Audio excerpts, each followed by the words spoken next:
πρόβλημα που έχει σήμερα όχι μόνο ο Εύρος, αλλά όλη η Ελλάδα, είναι πολύ συγκεκριμένο. Και οι απαντήσεις σε αυτά που ρώτησε ο συνάδελφος ο Κώστας, γιατί είμαστε και συνάδελφοι στην ειδικότητα, η απάντηση δεν είναι ότι είναι ανεγκέφαλοι, ούτε ότι είναι κορόιδα, ούτε ότι είναι χαζοί, ούτε ότι είναι βλάκες.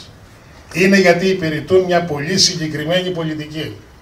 Την πολιτική που θέλει να μειώσει τις δαπάνες για την υγεία στο δημόσιο τομέα όσο μπορεί περισσότερο. Όταν ξεκινήσαμε το ταξίδι στην ιατρική πριν από πολλά χρόνια, οι δαπάνες ήταν 90-10. 90% από τον κρατικό προϋπολογισμό και 10% ήταν στον ιδιωτικό τομέα. Σήμερα τα νούμερα είναι 75-25. Απλά το 75 είναι στον ιδιωτικό τομέα. Και το 25, άντε 30 θα πω για να μην λέτε ότι τερατολογώ, είναι στο δημόσιο τομέα. Αυτόν τον σκοπό της μείωσης των δαπανών για τη δημόσια δωρεάν υγεία, για αυτό που δικαιούται ο λαός, για αυτό που δικαιούται ο αγρότης, ο εργάτης, ο φοιτητής, ο στρατιωτικός, ο υπάλληλος, αυτό λοιπόν το κόβουν από τον κρατικό προϋπολογισμό και το μετακυλίουν στις τσέπες τις δικές μας. Και το υπηρετούν αυτό πώς? 2 νοσοκομεία ο Εύρος, τι να τα κάνει? Προσέξτε τη λογική. Δεν συμφέρει. Ξέρουμε ότι είναι μεγάλη απόσταση, 200 χιλιόμετρα. Ξέρουμε ότι έχει πληθυσμό, ξέρουμε, αλλά δεν συμφέρει. Δεν μπορούμε να το πληρώσουμε, λένε, δεν μπορούμε. Μα εμείς το πληρώσαμε. Εσείς γιατί δεν μας το ανταποδίδετε? Έστω ακόμη και με αυτή τη λογική. Άρα λοιπόν τα συγχωνεύουμε. Τα συγχωνεύουμε τι σημαίνει? Δεν κάνω προσλήψεις. Δεν κάνω προσλήψεις τι σημαίνει? Κλείνει το νοσοκομείο του Δημοτήχου. Αλλά ταυτόχρονα θα κλείσει και το νοσοκομείο της Αλεξανδρούπολης. Γιατί σήμερα σιγά σιγά έτσι όπως πάει, το προσωπικό δεν είναι μόνο γερασμένο, είναι κουρασμένο και κυρίως είναι αηδιασμένο. Ήρθε ο Υπουργός πράγματι και είπε ναι, σας κατανοώ. Εγώ τουλάχιστον προσωπικά το έχω ακούσει από άλλους 3 υπουργούς. Αβραμόπουλο, να μην τα λέω έναν και λέτε ότι κάνω διαφήμιση. Από άλλους 3 υπουργούς. Μας κατανοούν. Έχουμε πράγματι πρόβλημα. Έχουν 4.000 περίπου ρεπό, 2.000 περίπου ρεπό χρωστάνε στους εργαζόμενους του Δημοτήχου και άλλες 4.000 στους εργαζόμενους Αλεξανδρούπολης. Δουλειά. Δεν έχουν δουλειά, δεν έχουν καθίσει όλη τη βδομάδα. Αλλά τι να κάνουμε, δεν μπορούμε τώρα, περιμένετε μέχρι τον Ιούνιο. Χθες το βράδυ βέβαια, διαστόματος του Πρωθυπουργού της Ελλάδος, ακούσαμε κάνει την υπομονή μέχρι το Σεπτέμβριο. Εμείς λοιπόν λέμε υπομονή άλλο δεν κάνουμε. Υπομονή τέλος. Και δεν το λέμε μόνο εμείς, το λέει και η Ένωση Νοσοκομιακών Γιατρών, την οποία εκπροσωπώ σήμερα εδώ, το λέει και η Ομοσπονδία Ενώσεων Νοσοκομιακών Γιατρών σε πανελλαδικό επίπεδο και έχουν ξεκινήσει από όλα τα νοσοκομεία αντιδράσεις και αγώνες, γιατί δεν πάει άλλο. Δεν γίνεται. Φτάνουμε σε σημεία επικίνδυνα. Θα με επιτρέψετε 2 λεπτά να σας διαβάσω το ψήφισμα που βγήκε στην Αλεξανδρούπολη από όλους τους εργαζόμενους και το οποίο έχει κοινοποιηθεί και στα μέσα μαζικής ενημέρωσης με βάση την επίσκεψη του κ. Κουρουμπλή. Εμείς οι εργαζόμενοι του Πανεπιστημιακού Γενικού Νοσοκομείου Αλεξανδρούπολης, αλλά και όλοι στη Θράκη, προσπαθούμε, αγωνιζόμαστε κάτω από αντίξωες συνθήκες και δίνουμε καθημερινά τον καλύτερο εαυτό μας, προσπαθώντας να προσφέρουμε υψηλής ποιότητας υπηρεσίες υγείας στους πολίτες μας. Κάθε μέρα, κάθε απόγευμα και νύχτα δουλεύουμε, εφημερεύουμε δίπλα στον άρρωστό μας, καλύπτουμε με αυταπάρνηση τα πολλά κενά των νοσοκομείων μας που τα τελευταία χρόνια έχουν ξεπεράσει κάθε προηγούμενο. Οι περικοπές στην κρατική χρηματοδότηση είναι δραματικές.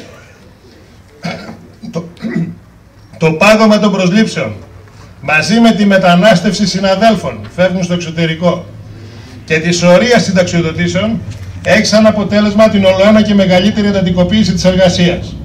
Είναι απαραίτητη η άμεση πρόσληψη γιατρών με σχέση εργασίας μόνιμη και σταθερή και όχι πια ο εμπεγμός των επικουρικών γιατρών. Είναι απαραίτητη η κάλυψη των κενών θέσεων εργασίας, αρχίζοντας από τις πλέον επίγουσες ανάγκες για κλινικές και νοσοκομεία που σήμερα λειτουργούν οριακά με 2 ή και 1 γιατρούς, με 1 ή και 2 το πολύ νοσηλευτές. Εντονότερο είναι το πρόβλημα του Κέντρου Υγείας Σαμοθράκης. Ένας γιατρός γενικής ιατρικής εφημερεύει 24 ώρες το 24ωρο, 365 μέρες το χρόνο. Απαιτούμε άμεσες προσλήψεις νοσηλευτικού, διοικητικού, τεχνικού και βοηθητικού προσωπικού. Να επισπευστούν οι διαδικασίες που έχουν να κάνουν με την ολοκλήρωση των μετατάξεων, καθώς και εκκρεμούσες τρίμηνες αποσπάσεις, ώστε να μπορέσουμε έστω και υποτυπωδώς να λειτουργήσουμε μέχρι την ολοκλήρωση των προσλήψεων.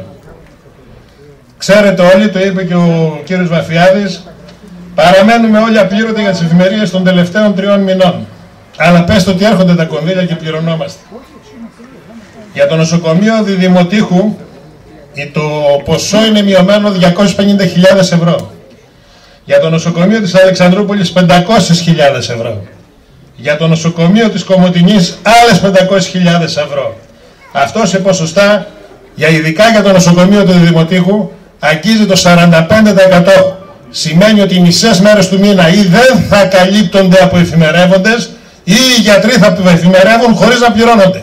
Αυτή είναι η πολιτική που ακολουθούσαν και συνεχίζει να ακολουθεί και η σημερινή κυβέρνηση.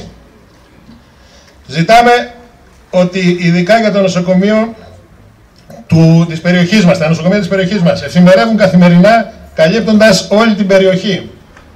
Να πούμε ότι ακόμη και οι πανεπιστημιακοί γιατροί είναι απλήρωτοι.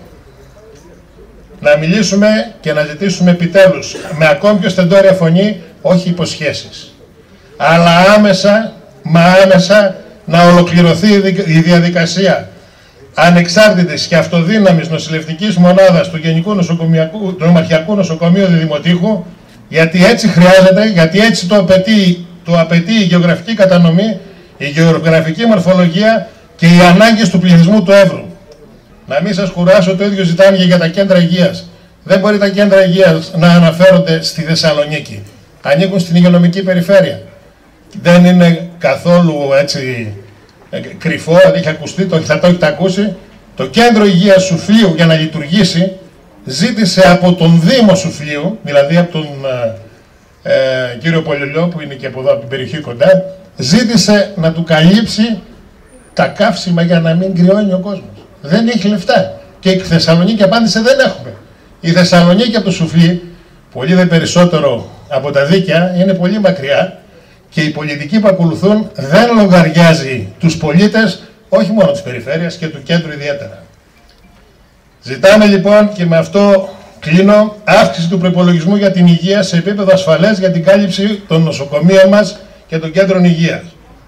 Αγωνιζόμαστε για δημόσια δωρεάν υγεία. Η υγεία δεν είναι εμπόρευμα. Είναι δικαίωμα για όλους. Οι ώρες πια δεν σηκώνουν αναβολές. Οι αγώνες είναι εδώ. Πρέπει να πάρουμε την ιστορία και το μέλλον των παιδιών μας στα χέρια μας. Δεν μπορούμε να περιμένουμε από κυβερνήσεις και υπουργούς να μας καταλάβουν. Δεν μας καταλαβαίνουν γιατί συζητάνε και συνδιαλέγονται με τρόικες ή, για να το πούμε όπως θέλουν να το λένε, με θεσμούς. Φτάνει πια.